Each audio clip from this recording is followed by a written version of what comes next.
Hello mga mi, welcome to my vlog. Sa araw na to, maaga nga akong nagising, syempre naligo, nakayos ng konti, ganyan.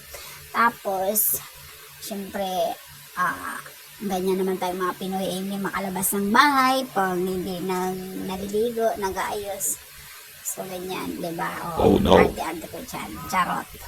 Parang namang maganda. No, Ayan, no, no, no, sexy no, no, na. no. Sexy daw. No, no, O, no, no, charot no, lang. no, no.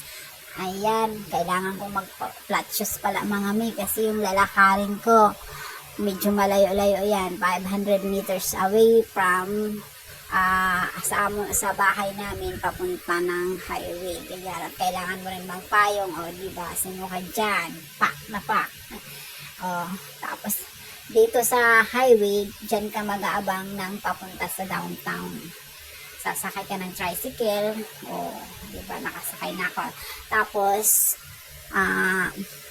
papuntang downtown na yan, at saan ako napunta. Tapos kailangan ko pa pala mag withdraw ng 1 million para pambili ng gamot. Ayan, Oh, no. lalabas na yung ating 1 million. Pak! Yung 1 million, pambili ng gamot ni Mother. Siyempre, medyo dinadamihan ko na yan para every month lang ako pupunta ng bibili ng gamot para sa kanya. Maintenance niya yan. Araw-araw siyang umiinom. At yun nga, 5 pesos na lang yung sukli at kailangan ko pa ikain yung sukli. Charot. Ayan, medyo nabutong kasi ang mami mo. Ayan, dito na tayo sa terminal kung saan sasakay naman ako pabalik sa amin. Kaya, that's for today, mami. Salamat. Bye-bye.